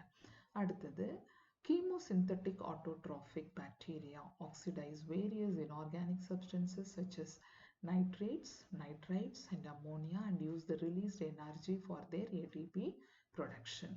இப்போ பாருங்க, திரும்பவும் அதே மாதிரி தான். இப்போ ஜென்ரலாக நம்ம பருப்பு தாவரங்கள்லாம் எடுத்துக்கிறோம். ஃபேபேசி மெம்பர், பல்ஸ் வெரைட்டி, அதனுடைய ரூட்டில் கம்பல்சரியாக ரூட் நாடுலஸ் பாக்டீரியா அப்படின்னு சொல்லுவோம். இதில் முக்கியமாக ரைசோபியம், நைட்ரோபாக்டர், நைட்ரோசோமோனாஸ் அதெல்லாம் வரும். இவங்க எல்லாமே இருக்கிற கெமிக்கலை யூஸ் பண்ணி, கெமிக்கல்னா இன்ஆர்கானிக் சப்ஸ்டன்சஸை யூஸ் பண்ணி அதை ஆக்சிடைஸ் பண்ணி அதிலிருந்து ரிலீஸ் ஆகிற எனர்ஜிலேருந்து ஏடிபியை ப்ரொடியூஸ் பண்ணிக்கிட்டு அந்த ஏடிபியை வச்சு அவன் லைஃப்பை லீட் பண்ணிக்கிறான். So they fix atmospheric nitrogen. அது ரொம்ப முக்கியம். நைட்ரஜன் அப்படின்னு பார்த்தீங்கன்னா உங்களுக்கு அப்படியே நம்மளால எடுத்துக்க முடியாது, ஆக்சிஜன் எடுக்கிற மாதிரி. That could be converted into nitrate. அது நம்மளால பண்ண முடியல. இந்த பிளான்ட்ஸில் இருக்கிற பாக்டீரியா அசோசியேஷன் இதை பண்ணுது. அந்த லெசன் இந்த முறை எடுத்துட்டாங்க. அதெல்லாம் உங்களுக்கு முதல்ல இருந்த இதில் இருந்துச்சு. How the atmospheric nitrogen is fixed by root nodulus bacteria in leguminaceae member. அதில் இருக்கும். இப்போ இல்லை, அந்த பர்டன் உங்களுக்கு இல்லை. ஸோ அந்த நைட்ரஜனை நைட்ரைட்டு, நைட்ரேட்டு, அமோனியா இந்த மாதிரி மாற்றி அதை பிளான்ட் கன்சியூம் பண்ணி அப்புறம் அந்த பிளான்ட்டை நாம கன்சியூம் பண்ணிக்கிறோம். ஸோ ஆக மொத்தம் they will be having a mutually benefited partner. அங்கே அப்படி பார்த்துக்கலாம், அது மியூச்சுவலிசம்ல வந்துடும். They play a great role in recycling nutrients like nitrogen, phosphorus, iron and sulfur. இதெல்லாம் அப்படியே ரீசைக்கிள் பண்ணுது. எப்படின்னா உங்களுக்கு உள்ள நம்ம ஒவ்வொரு உயிரும் சாகும்போது சாப்ரோஃபிட்டிக் பாக்டீரியாஸ்லாம் எடுத்துக்கிட்டிங்கன்னா அதை அப்படியே எடுத்து திருப்பியும் சாயிலுக்கு அனுப்புறதோ இல்லை அட்மாஸ்பியருக்கு அனுப்புறதோ இதெல்லாம் பண்ணிக்குது. ஸோ இது எல்லாமே பாக்டீரியாவோட ஒர்க். ஆட்டோட்ராஃபிக்காக இருக்குது, அதுலேயும் ஃபோட்டோசிந்தட்டிக்காக இருக்குது, கீமோசிந்தட்டிக்காக இருக்குது. சைக்கிள், அதாவது இந்த ஜென்ரலாக ரீசைக்ளிங் ப்ராசஸில் இஸ் த மாஸ்டர். எல்லாத்தையும் ரீசைக்கிள் பண்ணுறான். அடுத்ததாக பார்க்க போனால் heterotrophic bacteria are most abundant in nature. The majority are important decomposers. எல்லாத்தையும் டீகம்போஸ் பண்ண இப்போ பேசிக்கிட்டு இருந்த அதே recycling process. Many of them have a significant impact on human affairs. They are helpful in making curd from milk. தெரியும். Production of antibiotics. Most of the medicines நமக்கு bacteria ஃபங்கைல இருந்து கிடைக்குது. Fixing nitrogen in legume. இப்போ சொல்லிட்டு இருந்தது root nodulus and the roots etc. Some are pathogen causing damage to human beings, crops, farm animals and pets. இது மட்டும் use இல்லை, அவன் நமக்கு டார்ச்சர் பண்ணுறதுக்கு நிறைய டிசீஸையும் கொண்டு வர வந்தான். Okay, pathogenic forms like cholera, typhoid, tetanus, diphtheria இதெல்லாமே bacterial diseases. Citrus canker. Citrus fruit வாங்கி வச்சா சில நேரங்களில் மேலே கருப்பு கருப்பாக டாட் வரும். எல்லோ கலரில் அந்த கருப்பு டாட் நல்லா தெரியும், அதுதான் citrus canker. Are well known diseases caused by different bacteria. So அவன் friend as well as foe அப்படி வச்சுக்கலாம். Bacteria reproduce mainly by fission. பார்ப்போம். ஃபிஷன் அப்படின்னு சொன்னால் அப்படியே உடையிறது. இங்கே பாருங்கள், இப்படி இருந்து இங்கே அப்படியே க்ளீவ் ஆகுது, க்ளீவ் ஆகி உடையிறது. இங்கே உள்ள டிஎன்ஏ ரவுண்டாக இருக்குது பாருங்கள், சர்க்குலர் டிஎன்ஏ. செல் வால், செல் மெம்பரேன் உள்ள அங்கே அப்படியே சர்க்குலர் டிஎன்ஏ. செல்லோட ஸ்ட்ரக்சர் எல்லாம் பற்றி செல் த யூனிட் ஆஃப் லைஃப் லெசனில் வரும். இங்கே ஒரு ஜென்ரல் அக்கௌண்ட் தான் இருக்குது. Bacteria reproduce mainly by fission. Sometime under unfavorable condition they produce spores. இந்த லைன் எல்லாம் exam question. Mainly by fission. Unfavourable இங்கே செப்பரேட்டாக மென்ஷன் பண்ணியிருக்கான். அப்படின்னு சொன்னால் ஃபிஷனுங்கிற ஒரு மேட்டர் ஃபேவரபிள் கண்டிஷனில் நடந்துடும், அன்ஃபேவரபிள் கண்டிஷனில் they go for a spore production. அப்படி படிக்கணும். They also reproduce by a sort of sexual reproduction by adopting a primitive type of DNA transfer from one bacterium to the other. இதில் பார்த்தீங்கன்னா இது primitive cell prokaryote அப்படின்னு வரும்போது they don't have a sexual reproduction because இங்கே mitosis meiosis ரெண்டுமே இல்லை, ஜென்ரலாக அப்படியே போயிட்டு இருக்கு. அப்படின்னும் போது சார்ட் ஆஃப் செக்ஷுவல் ரீப்ரொடக்ஷன். இது செக்ஷுவல் ரீப்ரொடக்ஷன் இது சொல்லக்கூடாது. செக்ஷுவல் ரீப்ரொடக்ஷன் மாதிரி ஒரு செல்லில் இருந்து இன்னொரு செல்லுக்கு எக்ஸ்சேஞ்ச் பண்ணி விடுறது, அப்படியே அதனுடைய கண்டென்ட்டை தள்ளி விடுறது. எக்ஸ்சேஞ்சுன்னு கூட சொல்ல முடியாது, அப்படியே தள்ளி விடுது. அதுக்குள்ளே இருக்கிற டிஎன்ஏவை அடுத்த செல்லுக்கு தள்ளுறது, அதுதான் டிரான்ஸ்ஃபர்மேஷன். இந்த டிரான்ஸ்ஃபர்மேஷன் எக்ஸ்பெரிமெண்ட்டை கிரிஃபித் அப்படிங்கிற சயின்டிஸ்ட் பண்ணாரு. In order to prove DNA is the genetic material. ஆனால் அவரால் டிஎன்ஏவை ஐசோலேட் பண்ணி எடுக்க முடியல. அவர் பண்ண இந்த எக்ஸ்பெரிமெண்ட் தான் டிரான்ஸ்ஃபர்மேஷன். இது செகண்ட் புக்கில், தட் இஸ் 12th புக்கில் மாலிகுலார் இன்ஹெரிட்டன்ஸில் படிப்போம், அங்கே டீட்டெயில் பண்ணியிருப்பாங்க, அதனால் இங்கே பண்ணலை. ஸோ இதுக்கிட்ட இருந்து இன்னொன்றுக்கு தள்ளி விடுறது அப்படியே அது. But it is not sexual reproduction. Sexual reproduction அப்படின்னு நீங்கள் போனீங்கனாலே உங்களுக்கு கம்பல்சரியாக செல் டிவிஷன் டீட்டெயிலாக போகணும், குரோமோசோம் எக்ஸ்சேஞ்சு இல்லை கேமேட்டு மூமெண்ட் அது இதுன்னு இருக்கும். அந்த மாதிரிலாம் ஒன்றுமே நடக்கலை. ஜஸ்ட் இங்கே இருக்கிற கண்டென்ட் இன்னொரு செல்லுக்கு போகுது, அதனால சார்ட் ஆஃப் செக்ஷுவல் ரீப்ரொடக்ஷன் போட்டிருக்காங்க, அது நல்லா பார்த்துக்கோங்க. செக்ஷுவல் ரீப்ரொடக்ஷன் அப்படின்னு அப்சல்யூட்டாக சொல்ல முடியாது. அடுத்தது the mycoplasma or organisms that completely lack a cell wall. அடுத்த டைப். இப்போ யூபாக்டீரியாவில் நாம் பார்த்தோம் பிஜிஏ. அடுத்தது மைக்கோபிளாஸ்மா. மைக்கோபிளாஸ்மானா கம்ப்ளீட் அதுக்குள்ளே செல் வாலே கிடையாது. ஷேப் அப்படியே லைட்டாக மாற்றிக்கிட்டே இருக்கிற ஒரு group. They are the smallest living cells known and can survive without oxygen. இப்போ நீங்கள் மைக்ரோபிளாஸ்மாலாம் பார்த்தீங்கன்னா அதோட சைஸ் வந்து 0.3 to 0.8 μm. μm அப்படின்னு எடுத்துக்கிட்டிங்கன்னா இட் இஸ் மைக்ரோமீட்டர். மைக்ரோமீட்டரோட அளவு என்ன அப்படின்னு தெரிஞ்சுக்கணும். பேசிக்காக சும்மா நம்ம பாட்டுன்னு மியூஎம் அப்படி படிச்சுட்டே போகக்கூடாது. 1 × 10⁻⁶ மீட்டர் இப்படி வச்சுக்கலாம். ஸோ இதில் -6 அத்தனை போட்டு படிச்சுக்கணும் 0. ஸோ இங்கே பாருங்கள், இந்த சைஸ் ரொம்ப ஸ்மாலஸ்ட் லிவிங் செல்ஸ்குள்ளே வந்துடும் இந்த group. Many mycoplasma are pathogenic in animals and plants. எல்லாமே pathogen and also they are quite resistant to antibiotics. அந்த மாதிரி அதையும் தாண்டி டிசீஸ் காஸ் பண்ணிட்டு போயிட்டே இருக்கும். ஸோ இதோட ப்ரோகேரியாட்டிக் மொனீரா முடியுது. இப்போ அடுத்தது புரோட்டிஸ்டா, கிங்டம் புரோட்டிஸ்டா, செகண்ட் கிங்டம்குள்ளே வந்திருக்கும். இது ஃபுல்லாக புரோட்டிஸ்டா அப்படின்னு சொன்னால் யூனி செல்லுலார் யூகேரியாட்ஸ். கரெக்டாக இப்படி எழுதி வச்சுக்கணும் அங்கங்கே. அப்போ தான் படிக்கும்போது அப்படியே ரிவைஸ் பண்ணும்போது டக்கு டக்குன்னு ரிவைஸ் பண்ணிட்டு போயிட்டே இருக்கலாம். Unicellular eukaryotes are all protista. All single-celled eukaryotes are placed under protista. But the boundaries of this kingdom are not well defined. ஏன் பவுண்டரியை போடல அப்படின்னு சொன்னால், இதுக்குள்ள ஆல்கேல இருந்த ஆள், அனிமல் கிங்டமில் இருந்த ஆள், பிளான்ட்ல இருந்த ஆள் எல்லாம் உள்ளே உட்காந்துருக்கான் ஃபங்கையில் இருந்து. ஸோ இது அப்படியே ஒரு எல்லாத்தோடையும் லிங்க் இருக்கிற ஒரு குரூப்பு. அது அப்படின்னு மென்ஷன் பண்ணியிருப்பாங்க. What may be a photosynthetic protestant to one biologist may be a plant to another. என்ன சொல்ல வராங்கன்னா, சில பேருக்கு இது ஃபோட்டோசிந்தட்டிக் பண்ணுற புரோட்டிஸ்டான்னு சொல்கிறாங்க. ஃபோட்டோசிந்தசிஸ் தான் பண்ணுதே, அதையே எங்கே போட்டிருக்கீங்க, நாங்கள் அதை பிளான்ட்டாகவே கன்சிடர் பண்ணிக்கிறோம்னு சொல்கிற சயின்டிஸ்ட்டும் இருக்காங்க. In this book, we include chrysophytes, dinoflagellates, euglenoids, slime molds, and protozoans under protista. 5 பேர் இருக்காங்க இதுக்குள்ள. அப்படின்னு பார்த்தீங்கன்னா இவங்க 2 பேரும் ஆல்கேல ஒரு காலத்தில் இருந்தவங்க, இப்போ பிரிஞ்சிருக்காங்க. இதுக்குள்ள தனித்தனியாக இருந்த ஆல்கேல இருந்தவங்க இங்கே வந்துட்டானுங்க. யூக்ளினாய்ட் அப்படிங்கிற ஒரு ஆள் பிளான்ட் அனிமல்னு சொல்லுவோம். ஒரு டிரான்சிஷன் இருக்க மாதிரி இருக்கும் இந்த யூக்ளினாய்ட் பார்த்தா. ஏன்னா டே டைமில் ஃபுட்டை ரெடி பண்ணும் ஃபோட்டோசிந்தட்டிக்காக.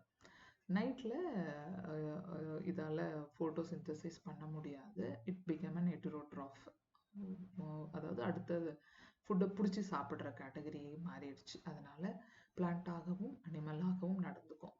ஸ்லைம் மவுல்டு அப்படின்னாலே இது எல்லாமே ஃபங்கை.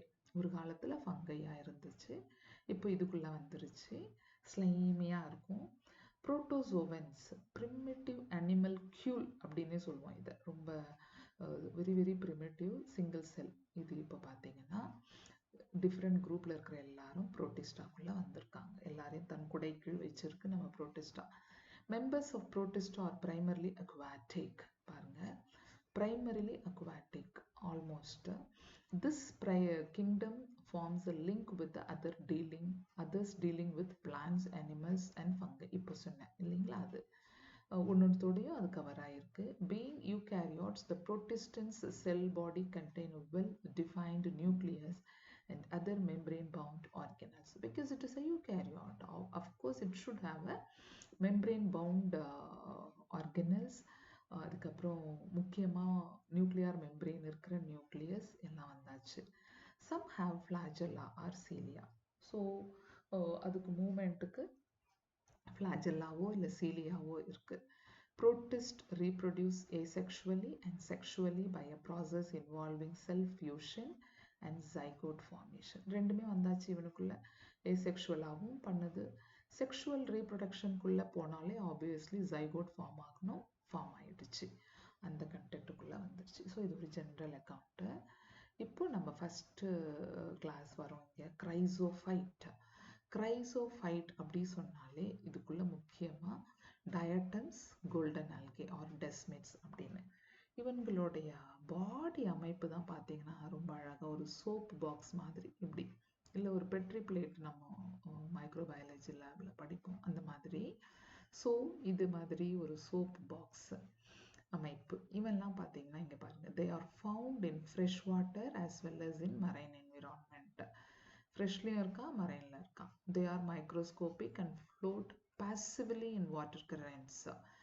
Passively water current அப்படின்னு சொன்னா என்னன்னா, தன்கிட்ட இருக்கிற ஃபிளாஜெல்லாவையோ இல்லை சீலியாவோ வச்சு நான் நீந்தி போய்ப்பேன், அதெல்லாம் இல்லை, டோட்டலாக இல்லை. அவன்கிட்ட அதெல்லாம் இல்லை.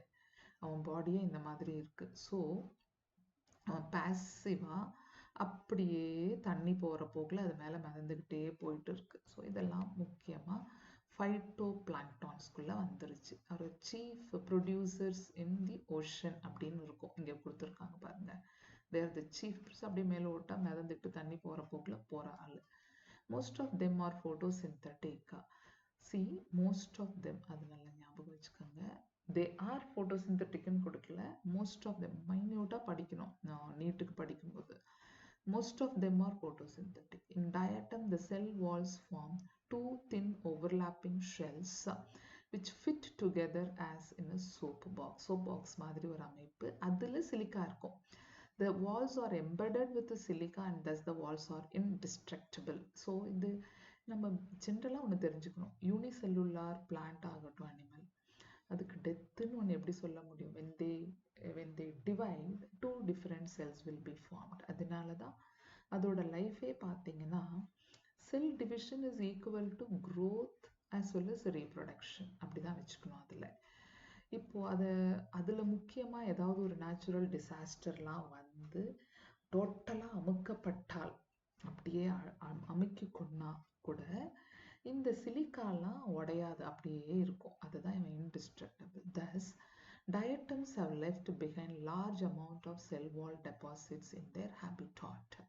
அதனால தான் அது இருக்கிற இடங்கள்ல எக்கச்சக்கமான இந்த சிலிக்கா அக்யூமுலேஷன்ஸ் இருந்துருச்சு. அது பேரு டயட்டமேஷியஸ் எர்த். ஆனால் ஒரு நாள் 2 நாளில் வந்ததில்லை. பாருங்க, the accumulation over billions of years, million கூட போடல, பில்லியன்ஸ் ஆஃப் இயர்ஸ். இப்போ எக்ஸாம்பிள் உங்களை கன்ஃபியூஸ் பண்ணுறதுக்காக இந்த பில்லியனை மில்லியன்னு போட்டுருவான். அப்படி போட்டால் கூட அது கூட தப்பான ஸ்டேட்மெண்ட் தான். ஏன்னா என்சிஆர்டி என்ன சொல்லுதோ அதுதான் நம்ம நீட் எக்ஸாமில்.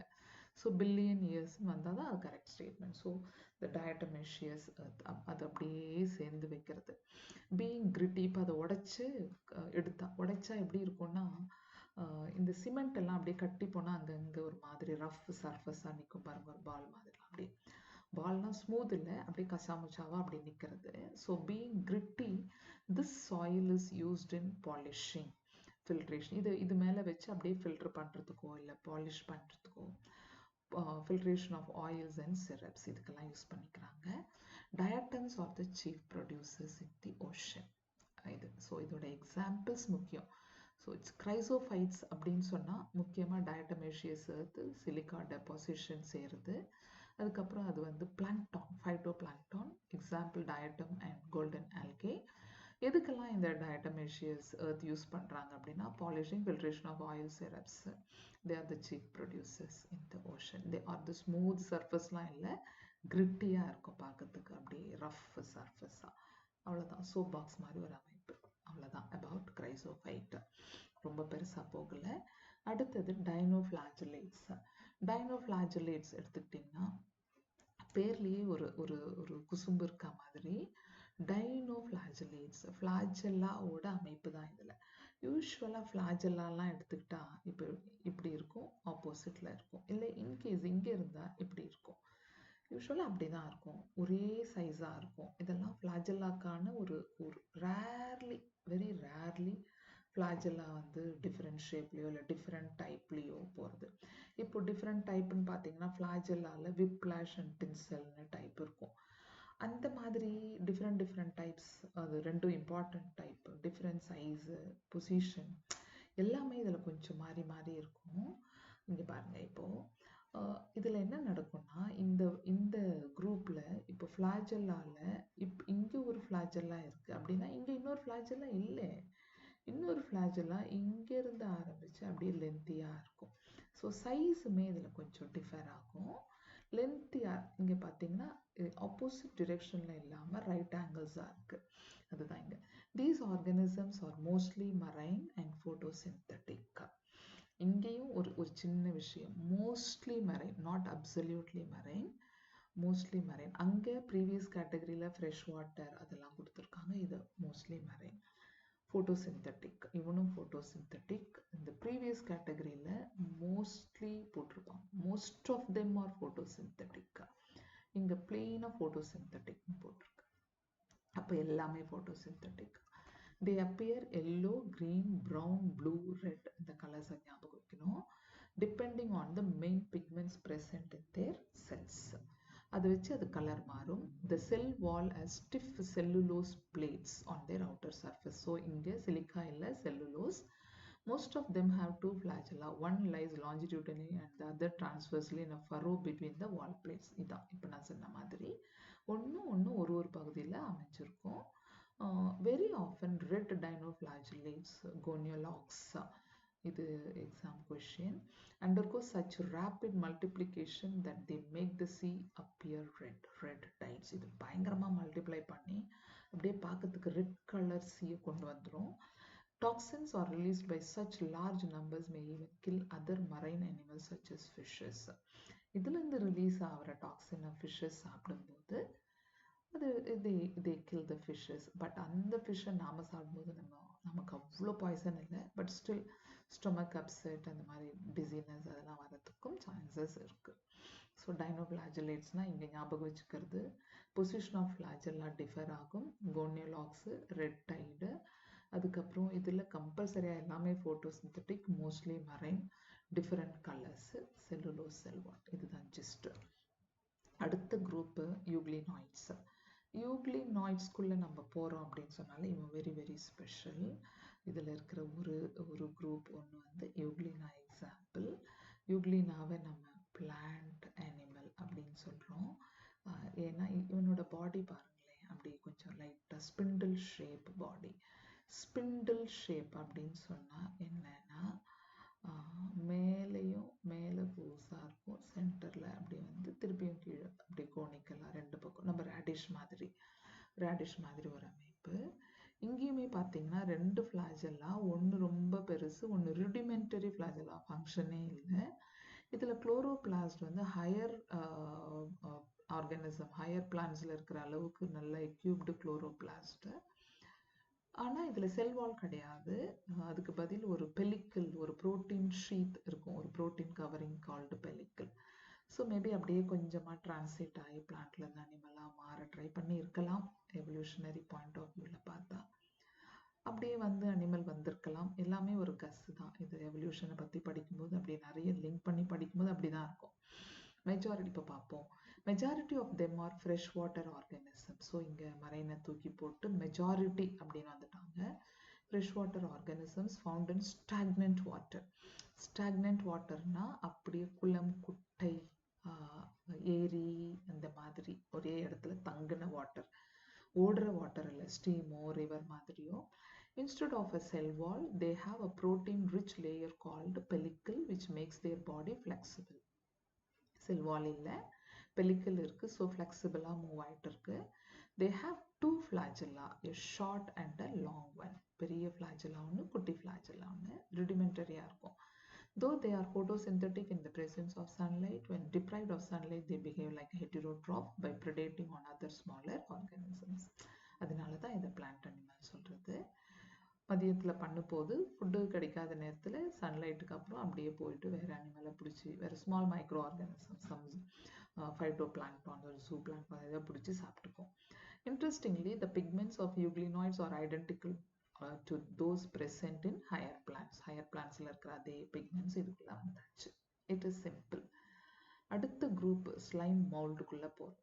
Okay, fourth group slime mould. இப்போ இங்கே இந்த ஒரு ஸ்ட்ரக்சர் அப்படியே வரைஞ்சிருக்குல்ல ஸ்லைம் மோல்டு, இதில் செல்வால் கிடையாது, இதில் செல்வால் இல்லை.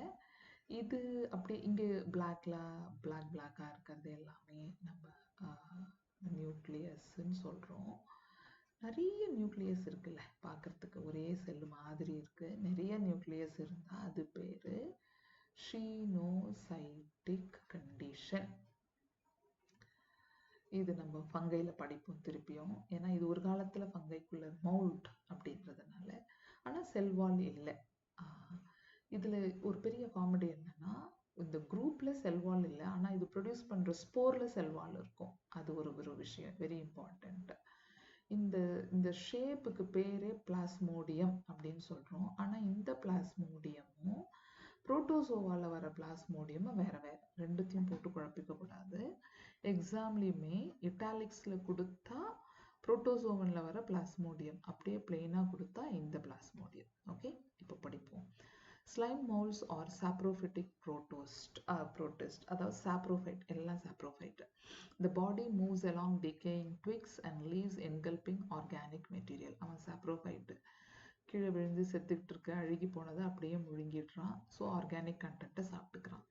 Under suitable conditions, they form an aggregation called plasmodium, which may grow and spread over several feet.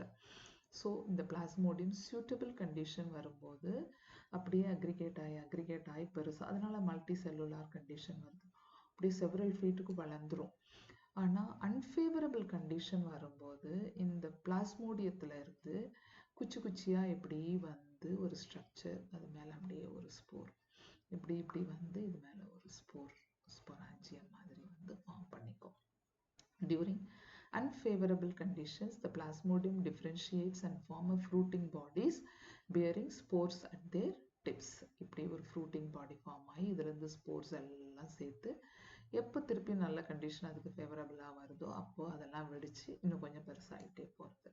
The spores possesses true walls. பார்த்துக்கோங்க, இது முக்கியம். ஓகே, பாடி இது வந்து அப்படியே ஸ்லைமி, அங்கே செல் வால் இல்லை, ஆனால் ஸ்போர்ஸ்ல செல் வால் இருக்கு, அது ட்ரூ வால் இருக்கு.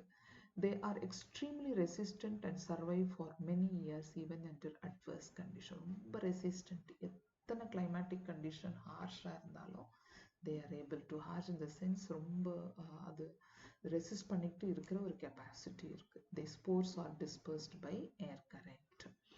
Understood? So the spores-ஓட dispersion கேட்டுட்டு இருப்பான், அதையும் பார்த்துக்கோங்க.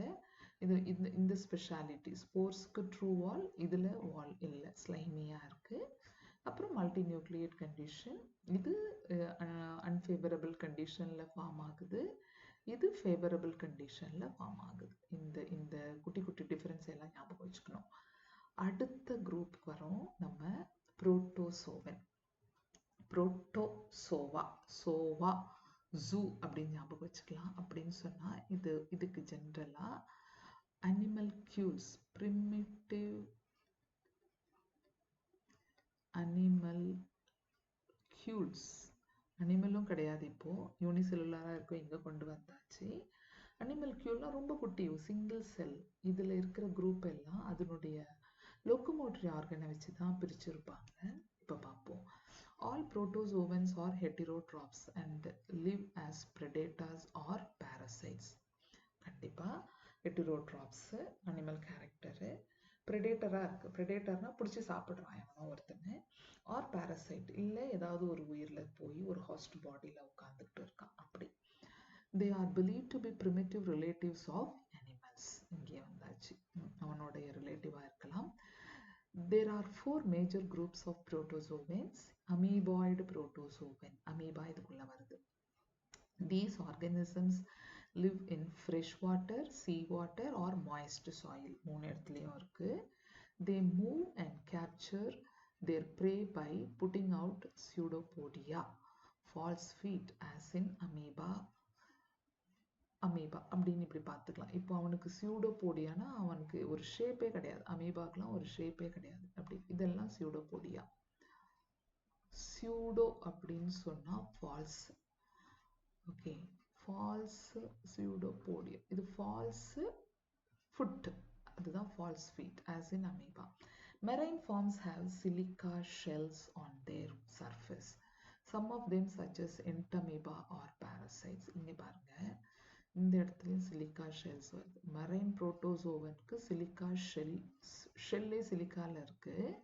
இதுக்கு முன்னாடி நம்ம சிலிக்காவை எங்கே பார்த்தோம் அப்படின்னு பார்த்தீங்கன்னா, silica deposition in chrysophytes, diatoms and desmids. So compare பண்ணிக்கோங்க, லிங்க் பண்ணிக்கோங்க, லிங்க் பண்ணி படிங்க, அப்போ தான் எல்லாம் ஞாபகம் பாண்ட்ஸில் தான். ஓகே, நார்மலாக ஃப்ரெஷ் வாட்டர்லேயோ இல்லை வெளியில் இருக்கிறதுலையோ எங்கேயும் கிடையாது, மரைனில் மட்டும். Some of them such as entamoeba histolytica, நமக்கு டிசென்ட்ரி காசினால் வந்து என்டமீபா, இது நம்ம இதில் படிப்போம் டிசீசஸில். என்டமீபா ஹிஸ்டாலிட்டிகா காசஸ் டிசென்ட்ரி அங்கே வரும். They are parasites. ஸோ இதுக்குள்ளே பார்த்தீங்கன்னா ஃப்ரீ லிவிங்கும் இருக்குது, பேரசைட்டும் இருக்குது. அடுத்த குரூப்பு இங்கே சியூடோபோடியா, அதை வச்சு இதெல்லாம் அமீபாய்டுக்குள்ளே வந்துடுச்சு. அடுத்தது ஃப்ளாஜெல்லா இருக்கிற புரோட்டோசோவன்ஸ். ஃப்ளாஜெல்லா இருக்கிற புரோட்டோசோவன்ஸ் வந்து கிட்டத்தட்ட இது மாதிரி தான் இருக்கும், இந்த யூக்ளினா மாதிரி. இங்கே போடலாம். ரொம்ப சிம்பிளாக ஒரு ஸ்ட்ரக்சர் பார்த்தீங்கன்னா, இப்படி அதோட பாடி வந்து இப்படி போட்டுக்கிட்டு அப்படியே அதோட ஃப்ளாஜெல்லாம் இப்படியே சுற்றிட்டு இருக்கும், அவ்வளோதான். ட்ரிப்பனோசோமா எப்படி இருக்கும், இப்படி தான் நீட்டாக அப்படியே இந்த ஒரு புடலங்கா மாதிரி ஒரு நீட்டாக ஒரு ஸ்ட்ரக்சரு, அதில் 2 ஃப்ளாஜெல்லாம் அப்படியே கர்வ் ஆகி தொங்கிட்டு இருக்கும். This causes African sleeping sickness இந்த டிசீஸ்.